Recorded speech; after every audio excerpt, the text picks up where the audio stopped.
আসসালামু আলাইকুম।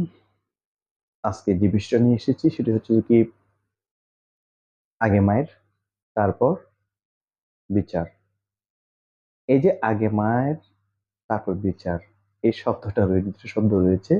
আসলে এগুলোর সাথে আমরা বাঙালিরা অনেকটা কি অভ্যস্ত। আমরা যদিও বা সবাই মুখে আইনের কথা বলি, কিন্তু আদৌ কি আমরা আইন মেনে চলি? আইন মেনে চলি না। হ্যাঁ, গত গত যে স্বৈরশাসক ছিল তার সময় আমরা বা যারা রয়েছে আর কি বিভিন্নভাবে কি হয়েছে অত্যাচারিত হয়েছে। বাক স্বাধীনতা ছিল না, কথা বলার সুযোগ ছিল না। এমন আছে যে কি অনেকে গত 10 থেকে 16টা বছর ঘরে আসতে পারেনি। হ্যাঁ, সমাজ একটা ক্ষোভ আছে, সে ক্ষোভের বহিঃপ্রকাশ ঘটছে।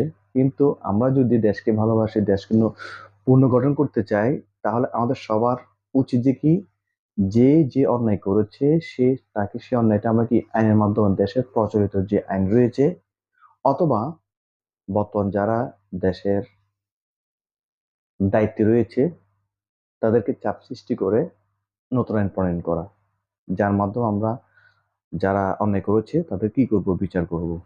কিন্তু আমরা আদালত প্রাঙ্গণে যে গিয়ে পুলিশের হেফাজতে যারা যাচ্ছে তাদেরকে মারধর করছি, আসলে এই যে মারধর করাটা এটা আমরা বহির্বিশ্বে কি প্রকাশ করছি? আসলে কি আমরা একটা সভ্য জাতি? আমরা কি নিজেকে সভ্য জাতি প্রমাণ করছি আমরা?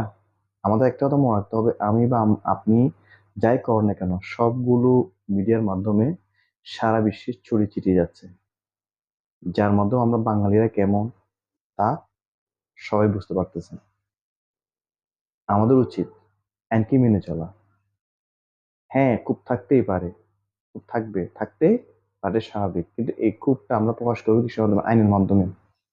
আমরা যদি এখন ব্যক্তি থেকে শুরু করে সমাজ প্রত্যেকে যদি আইন মেনে চলি, তাহলে এই দেশের মধ্যে যে অরাজকতা রয়েছে সেই অরাজকতা পরিবেশ আর থাকবে না। আপনি ভালো করে একটু চোখ বুলিয়ে দেখুন, উন্নত বিশ্বে ইউরোপ, মধ্যপ্রাচ্য যে রাষ্ট্রগুলো রয়েছে সেখানে আইনের যথাযথ পালন আছে বিধায়, যথাযথ প্রয়োগ আছে বিধায়, যার কারণে সেখানে আমাদের দেশের মতো এরকম অরাজক পরিস্থিতি সৃষ্টি হচ্ছে না। এবং কোনো একটা বাহিনীকে কোনো একটা দলের বাহিনীতে পরিণত করতে পারছে না। সে দেশের মানুষরা তাদের আইন, রাষ্ট্রীয় আইন মেনে চলে। আমরাও এখন থেকে শপথ করা উচিত যে আমাদের রাষ্ট্রের যে আইন রয়েছে তার সেই আইনকে আমরা মেনে চলবো। সেই আইন অনুসারে যারা অন্যায় করেছে প্রমাণ সহকারে তাদের বিরুদ্ধে আমরা ব্যবস্থা গ্রহণ করব। তাহলে এতে করে যে আমাদের বর্তমান যারা রয়েছে, ভবিষ্যতে যারা আসবে, তারা দেখবে যে আসলে কাউকে সরাসরি মেরে কখনো কি করা যায় না, শাস্তি দেওয়া যায় না। এটা আইনের বিরোধী। বরং দেশের যে আইন রয়েছে সেই আইনের মাধ্যমে যদি বিচার করা হয়, সেটা হচ্ছে কি দেশকে ভালোবাসা এবং নতুন একটা কি প্রজন্ম আইন অনুযায়ী চলার জন্য, আইনকে মেনে চলার জন্য তৈরি করা। আমাদের সবার উচিত যে দেশের আইনকে মেনে চলা, দেশের আইনকে মেনে চলা,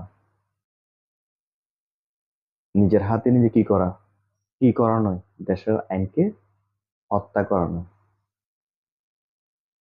আর একটা বিষয় যেটা বলবো যে আমরা অনেকে আছি যে আহ নিজেকে অনেক বেশি পাওয়ারফুল মনে করি, যেহেতু একটা সরকার চলে গেছে, বর্তমান একটা সরকার আছে, না ওই করছে সে করছে কেন। দেখেন, অতীত অতীত হয়ে গেছে, অতীত থেকে শিক্ষা নিয়ে বর্তমানকে চলতে হবে। আমরা যদি অতীতের মতো করে কি করি যে একইভাবে মারধর কাটাকাটি গুলোর সাথে লিপ্ত হয়ে যায়, তাহলে আমরা আর কি দেশ গঠন করব, কি দেশ গঠন করব বলেন? আমরা আর কি দেশ গঠন করব? আমরা কি দেশ চাচ্ছি?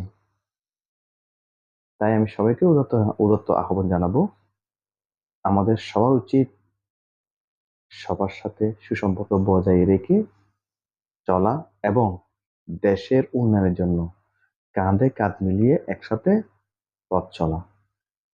আর যে অন্যায় করেছে তাকে রাষ্ট্রীয় আইনের কাঠগড়ায় দাঁড় করানো প্রমাণ সহকারে। তো সবাই ভালো থাকবেন, সুস্থ থাকবেন। আসসালামু আলাইকুম।